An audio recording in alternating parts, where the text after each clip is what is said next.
الشيطان الرجيم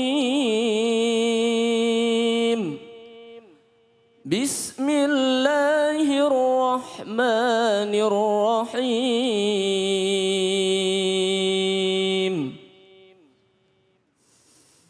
يا أيها الناس اتقوا ربكم الذي خلقكم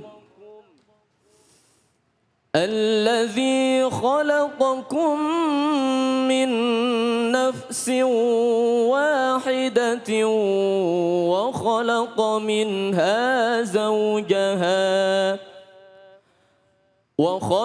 منها زوجها وبث منهما رجالا كثيرا ونساء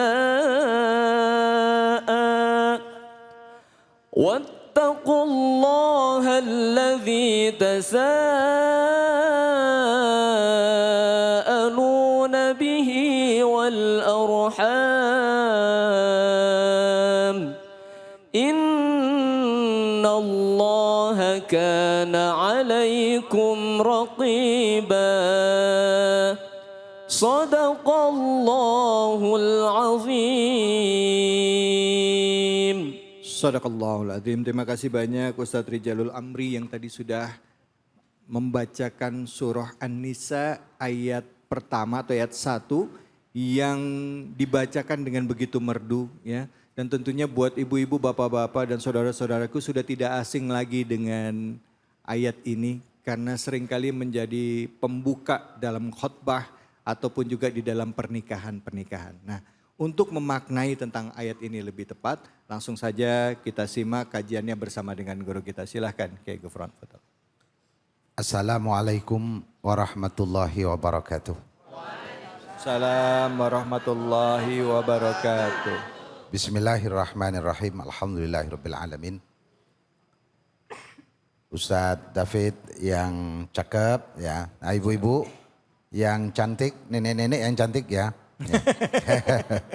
Bismillahirrahmanirrahim. Kajian kita pada kali ini adalah surah An-Nisa ayat pertama. Kita tahu di dalam Al-Quran yang ada itu cuman An-Nisa. Artinya perempuan-perempuan. Ada surah Ar-Rijal enggak? Iya. Itu artinya kenapa? Bahwa turunnya ayat ini menunjukkan bahwa perempuan-perempuan itu Allah Subhanahu wa taala lahirkan tidak hanya untuk mendampingi suami-suami dalam kehidupannya, tapi perempuan-perempuan adalah menjadi pilar-pilar peradaban dunia. Oleh karena itu Nabi SAW pada akhir hayatnya ada 3 pesan yang harus diperhatikan oleh kita sebagai umatnya. Pertama, as-shalah, as-shalah, as-shalah. Jagalah sholat, jangan pernah ditinggalkan. Yang kedua, ittaqun nisa, ittaqun nisa, ittaqun nisa. Lindungi perempuan. Jadi perempuan itu dulu ya, di zaman Romawi, di zaman Persia dan Jahiliyah, perempuan tidak lebih daripada objek seks seorang laki-laki saja. Bahkan di zaman itu terjadi perempuan itu menjadi warisan. Jadi karena dulu pernikahan itu tidak dibatasi. Islam begitu memuliakan terhadap perempuan sehingga membatasi bahwa yang boleh dinikah ini hanya seini. Dulu di zaman jahiliyah kalau raja itu istrinya kurang dari 40 maka duduknya di belakang. Tapi kalau yang 40 lebih boleh duduknya agak di tengah, bukan di depan.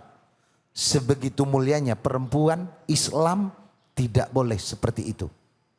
Maka sehingga dikatakan ma akramahunna illa karim wa ma ahanahunna illa laim.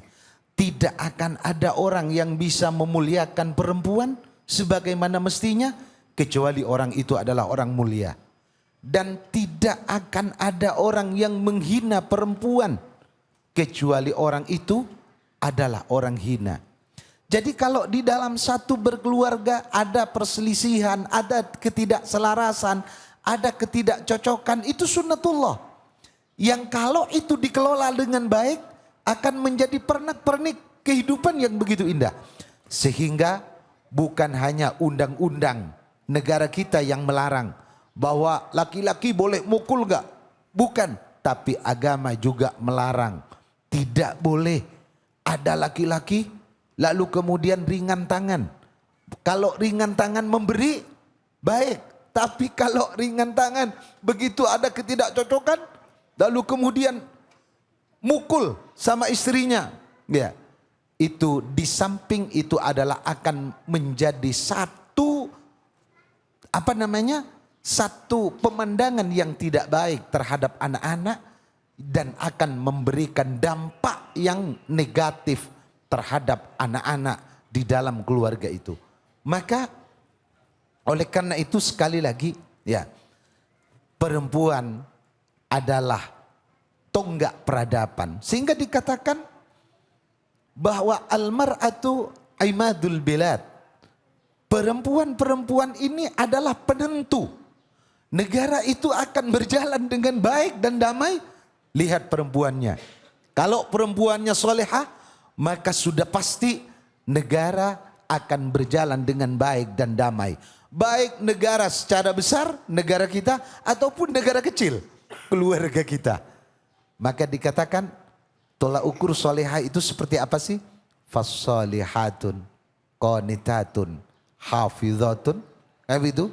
Jadi bagaimana suami juga akan menjadi seorang imam yang baik kalau makmumnya juga baik. Ya. Yang kedua hafizatun. Perempuan itu pandai menjaga diri. Giliran ketemu orang senyumnya luar biasa. Begitu suaminya datang dari luar, dia bekerja, ya berkeringat, memeras otak, tidak hanya tenaga. Sampai di rumah hanya satu aja yang kurang, cemberutnya 1 jam nggak selesai-selesai. Bagaimana suaminya senang? Bagaimana bisa tercapai? Litas kuno ilaiha, bahwa suami pulang ke rumah untuk mendapatkan ketenangan. Suami sampai ke rumah untuk mendapatkan kedamaian. Tidak hanya menjadi orang yang dia cintai, tapi juga menjadi tempat kedamaian. Di mana suami pulang lelah, di mana suami pulang berpikir, maka di rumahlah tempat yang adem. Jadi kalau sampai di rumah, ya sampai di rumah cemberut aja, ya bagaimana suaminya adem. Nah, tapi juga di samping itu ingat, suami adalah pemimpin, ya.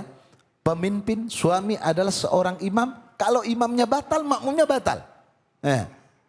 Maka kalau imamnya batal, makmumnya boleh memilih jalan sendiri nanti. Oleh karena itu, muliakan perempuan. Tempatkan pada yang semestinya, mutiara adalah mutiara. Assalamualaikum warahmatullahi wabarakatuh. Baik, silakan. Ada yang mau bertanya? Assalamualaikum warahmatullahi wabarakatuh. Waalaikumsalam. Izin bertanya warahmatullahi Pak wabarakatuh. Ustadz, untuk menunjukkan keluarga sakinah mawadah warohmah, bagaimana menanggapi silaturahim yang menyimpang. Contohnya silaturahim dalam grup WA. Karena dua orang yang berbeda ini, istri dan suami ini pasti mempunyai sejarah masing-masing kan. Tanya punya grup WA kayak gitu. Kemudian bagaimana menanggapi reuni yang menyimpang, karena gara-gara reunian maka banyak keluarga yang hancur kayak gitu Pak Ustadz. Terima kasih atas jawabannya. Wassalamualaikum warahmatullahi wabarakatuh. Bu, bentar. Waalaikumsalam warahmatullahi. Bu, Waalaikumsalam. handphone mana handphone? Pakai password gak? Kalau pakai password itu langsung ada apa-apa itu. Enggak bercanda. Silakan Kiai Fadil. Bismillahirrahmanirrahim. Ini memang ya kalau kita anggap fenomena ya bahwa masalah-masalah di dalam keluarga itu adalah sunnatullah. Tidak akan bisa dihindari oleh siapapun. Tapi yang paling penting adalah bagaimana kita memanage ya terhadap apa yang terjadi di tengah-tengah keluarga. Kalau seperti tadi bagaimana dengan grup WA, di situ ada apa? Sahabat-sahabat masa sekolah, ada ini ya. Bahwa memang jika perempuan itu curiga, itu wajar. Kenapa?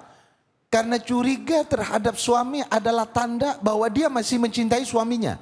Iya, iya. Jadi kalau ada perempuan nggak curiga, jangan-jangan dia sudah lupa kalau dia punya suami. Tapi juga ya suami yang dicurigai oleh istrinya ya juga jangan mentang-mentang karena merasa tidak bersalah lalu kemudian apa ngomongnya kelebihan. Berikan penjelasan yang baik. Asal nggak ada buktinya. Ya kalau ada buktinya ya bukti yang bicara. Ya. Ini karena kalau hukum positif itu berdasarkan bukti, Pak. Iya. Tapi maksud saya adalah menghormati satu dengan yang lain, saling membimbing satu dengan yang lain atas dasar agama. Itu adalah cara yang terbaik. Kalau hanya kita ingin mengerti saja, mengerti dalam artian status sosial, satu ingin memahami sepanjang standarnya bukan agama, ya, maka itu akan lapuk di hujang dan akan lekang di panas. Tapi jika semua itu standarnya adalah agama, saya memuliakan istri bukan sekedar istri saja, tapi ini adalah perintah agama. Saya taat kepada suami bukan semata-mata karena ini suami saya, tapi ini adalah perintah agama. Karena Al-Quran sendiri memang menyatakan wa min kulli syai'in khalaqna zawjaini la'allakum tadhakkarun.